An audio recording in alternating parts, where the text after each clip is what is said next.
Sa kakatapos lang na Game 1, nilabas doon ang naging numbers ng viewership na almost 11 million. Ito yung pinakamababang viewership outside ng pandemic era. Since 2020 din, hindi pa umaabot ng 14 million average na TV ratings ang NBA. Pero madami na kasing platform ngayon. Hindi lang naman kasama sa report na yan ang viewership sa League Pass at yung salamat sa pag-share ang pogi mo.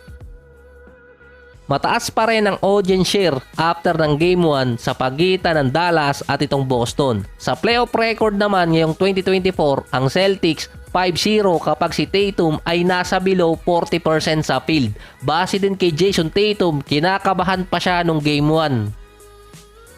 Meron siyang 16 points, 11 rebounds, 5 assists at 6 turnovers. 37% sa field, 3 out of 9 yun sa 2-point area at 42% sa beyond the arc. Katulad pa rin ng dati ng first quarter pa rin bias stats, doon talaga nalamangan ng malaki ang Dallas, 17 points agad. Pero 7 out of 15 sa 3-point area ang Boston nun. Sa Dallas, kahit si Luka naka 30 points, meron lamang siyang 1 assist sa buong game. Ang Dallas din sa buong game, nasa 9 assists ang total nila kontra sa Celtics na merong 23. Parang kinalabasan nun, pa-score na lang si Luka, bantayan yung 4 na ka-teammate niya. Yung passing lane ni Luka, bantay sarado ng Celtics. Kung maipasa naman ni Luka, may didepensa sa mga kakampi niya. So tama yung sinabi dati ni Lebron. Wala lang, binanggit ko lang yun para sa analytics ng YT. Anticipated na ng Celtics yung magiging play ni Luka papunta sa teammate niya. Tulad nitong play ni Luka at ni Derrick Jones. Sa play na to, sinubukan agad i-deny ni Jaylen Brown yung bola kay Jones. Naipasa naman niya agad yung bola, nagkaroon pa ng rotation. Ang kinahantungan, na-block pa rin ni Brown si Jones. Yung kay Luka at kay Josh Green, nakabantay nun si Derrick White sa passing lane nitong si Luka. Sa mga nakaraang series, nakakalusot yung ganong play, pero si Josh Green nung ipinasa sa kanya ni Luka, ipinasa ulit niya na wala kasing clear shot. Kaya ang sabi ni Holiday, even white guy bumabantay. Sa Game 1, si Luka merong 12 out of 26 sa field, 4 out of 12 sa 3-point area, 46 and 33% yun. Sa tracking ng stats, 1 out of 8 si Luka at 0 out of 4 sa 3-point area kapag ang primary defender niya ay si Al Horford. Namatanda ang buong Dallas doon, hindi lang si Luka, dahil 5 out of 19 sa field ang Dallas na meron 26% sa field kapag si Al Horford ang nagbabantay. Meron pa si Horford doon na 3 deflection at 13 contested shot.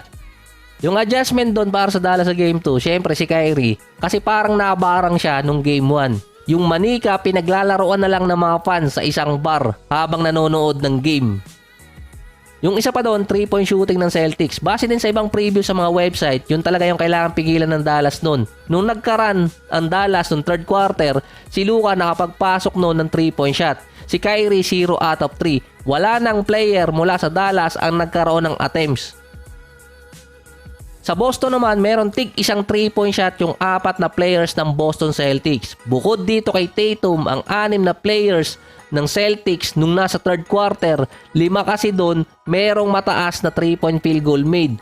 Nasa 35 to 42% average. Saka yung spacing din ng Celtics, kailangan ma-i-denied nila yung passing lane din para sa mga 3-point shooter. Sa buong game din, 48 to 21 ang score mula sa 3-point area. 27 points discrepancy para sa Boston. Bukod pa doon, ang Dallas 41% sa field, ang Celtics 47.